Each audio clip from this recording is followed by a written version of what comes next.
بتائیے گا محسن شاہنواز رانجھا صاحب کہ اب کیا واقعی آپ کی حکومت قدرے سکون اور ایز فیل کر رہی ہے جب آئی ایم ایف کا ایک لارجر فریم ورک کے اوپر انڈرسٹینڈنگ طے پا گئی ہے جو وزیر اعظم نے آج کہا ہے کہ اگلے 14 ماہ پورے کریں گے؟ اب تو دیکھیے ہمارا اس میں بڑا ایک ہے کہ I M F is not just one thing. I M F اس کے ایک سیگمنٹ ہے, اس کے اندر کافی چیزیں انوالو ہیں جو بھی ہم نے پاکستان کی جو ابھی وقت کے ساتھ ساتھ آپ دیکھیں گی انفولڈ ہوں گی. اس میں آپ دیکھیں گے کہ ہمارے جو بھی پاکستان کے بیچ میں یا پاکستان کے بیچ میں foreign direct investments state to state level پہ ہوتی ہیں, اس کی آپ چیزیں دیکھیں گے انفولڈ ہوتی نظر آئیں گی. ہمارے جو پاکستان کے ساتھ مل کے جوائنٹ پروجیکٹس کرتے رہے ہیں, پاکستان میں سرمایہ کاری کرتے رہیں, ابھی وہ ممالک جو ہیں وہ بھی سامنے آئیں گے, چاہے اس کے بیچ میں مڈل ایسٹ پہ کچھ ممالک ہوں, چاہے اس میں ہمارا دوست چائنا ہو, چاہے اس میں باہر کے یورپ کے یا ویسٹ سے کچھ ممالک ہوں, تو ہم وہ بھی چیزیں بھی ساتھ میں کریں گے کیونکہ ہم یہ بلیو کرتے ہیں کہ صرف I M F is not the only thing to survive on, اور ہمیں اس کے علاوہ بھی چیزیں کرنی ہیں اور ہم ان پہ بہت تیزی سے کام بھی کر رہے ہیں اور وہ چیزیں ہماری ساتھ پہ آن دا سائڈ لائنز ہو بھی رہی ہیں. اب یہ چائنا والی چیز آج سے 1 مہینے پہلے سے ہو رہی ہے, لیکن اب وہ کل انشاءاللہ وہ تقریباً ایکسیکیوشن جو ہے اس کی فائنل ہو جائے گی. آئی ایم ایف والی بھی جو چیز ہے وہ بھی انشاءاللہ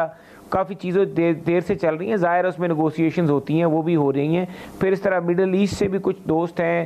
ویسٹ سے بھی کچھ ہیں ہمارے دوست ممالک جو پاکستان کے ساتھ مل کے کچھ ایسے پروجیکٹس میں انٹرسٹ لے رہے ہیں سرمایہ کاری کے حوالے سے. تو ہم یہ توقع کرتے ہیں کہ انشاءاللہ تعالیٰ, دیکھیں ہم یہ ایک بات برملا کہہ رہے تھے کہ جب پاکستان میں تحریک انصاف کی حکومت کے 3-3.5 سال پورے ہو چکے تھے تو ہم نے یہ اپنا ایک بیانیہ بھی بنایا ہوا تھا کہ اب جتنا پاکستان میں بحران معاشی پیدا کر دیا گیا ہے, یہ بحران آنے والی حکومت سے اگر انتخابات 2023 میں جب ہوتے ہیں تو اس کے بعد بھی آنے والی حکومت کو بھی اس بحران کو سنبھالنے میں 2 سے 3 سال لگیں گے. اب ہمارے ساتھ یہ ہوا ہے کہ ہمارے سے جو توقعات کا فیکٹر ہے وہ اتنا زیادہ ہو چکا ہے, اور وہ 1 سال کا عرصہ جو ہے اس کے بیچ میں ہمیں وہ 4 سال کی جو محرومیاں ہیں, جو توقعات ہیں, جو فیلیئرز ہیں,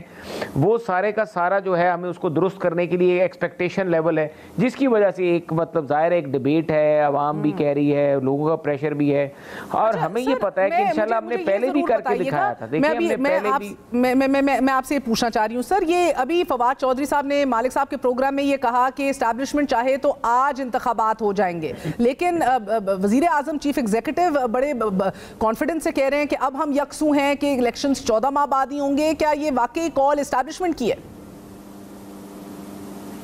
سخت فیصلے تو آپ سے کرا لیے, اب آپ کی نیچے سے قالین کھچ لیا گیا, تو کیا کریں گے آپ لوگ؟ دیکھیں الائز, ایک تو ہماری بڑی کلیئرٹی ہے کہ اب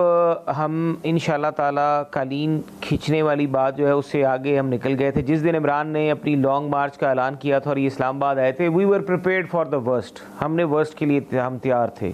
کہ اگر اس کا جو بھی سین ہوگا, جہاں پہ بھی یہ چیزیں جاتی ہیں انفولڈ ہوتی ہیں, تو وی ور پریپیئرڈ فار دا ورسٹ. اور ابھی بھی ہم اپنے ٹینیور, اگر ہم نے اس ملک میں دیکھیں ہم نے اپنی جو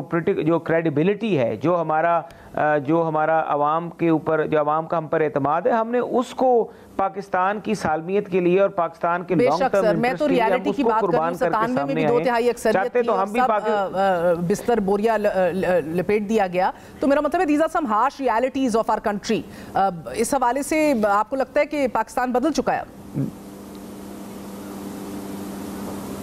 دیکھیں پاکستان میں ایک چیز تو حقیقت ہے کہ کچھ بھی کسی وقت بھی ہو سکتا ہے, اس چیز کو آپ رول آؤٹ نہیں کر سکتے. آپ یہ کر سکتے ہیں کہ آپ پاکستان کو بیسٹ پاکستان کی پبلک کے مفاد میں ایسے فیصلے کریں. دیکھیں تحریک انصاف کیوں گئی؟ تحریک انصاف اس لیے فارغ ہو گئی کہ حکومت جو ہوتی ہے وہ ایک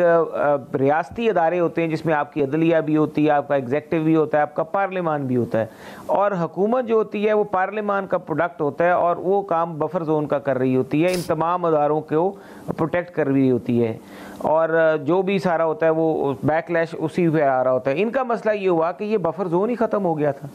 اب اگر ہم ریالٹی کی بات کریں پاکستان کا, اگر ہم پاکستان کی عوام کو ڈیلیور کرتے ہیں, اگر آہستہ آہستہ مارکیٹس جو ہیں وہ سٹیبل ہونا شروع ہو جاتی ہیں, پاکستان کے جو ہدف ہیں اکنامک جو ٹارگٹس ہیں وہ اچیو ہونا شروع ہو جاتے ہیں, تو ہمیں کیوں نکالے گا کوئی؟ اچھا مجھے یہ بتائیے گا, جو نکالنے کی مین وجہ تھی وہ ان کی یہ پرابلم تھی. یہ بات عثمان ڈار صاحب کی طرف میں آپ کو بتاتا ہوں کہ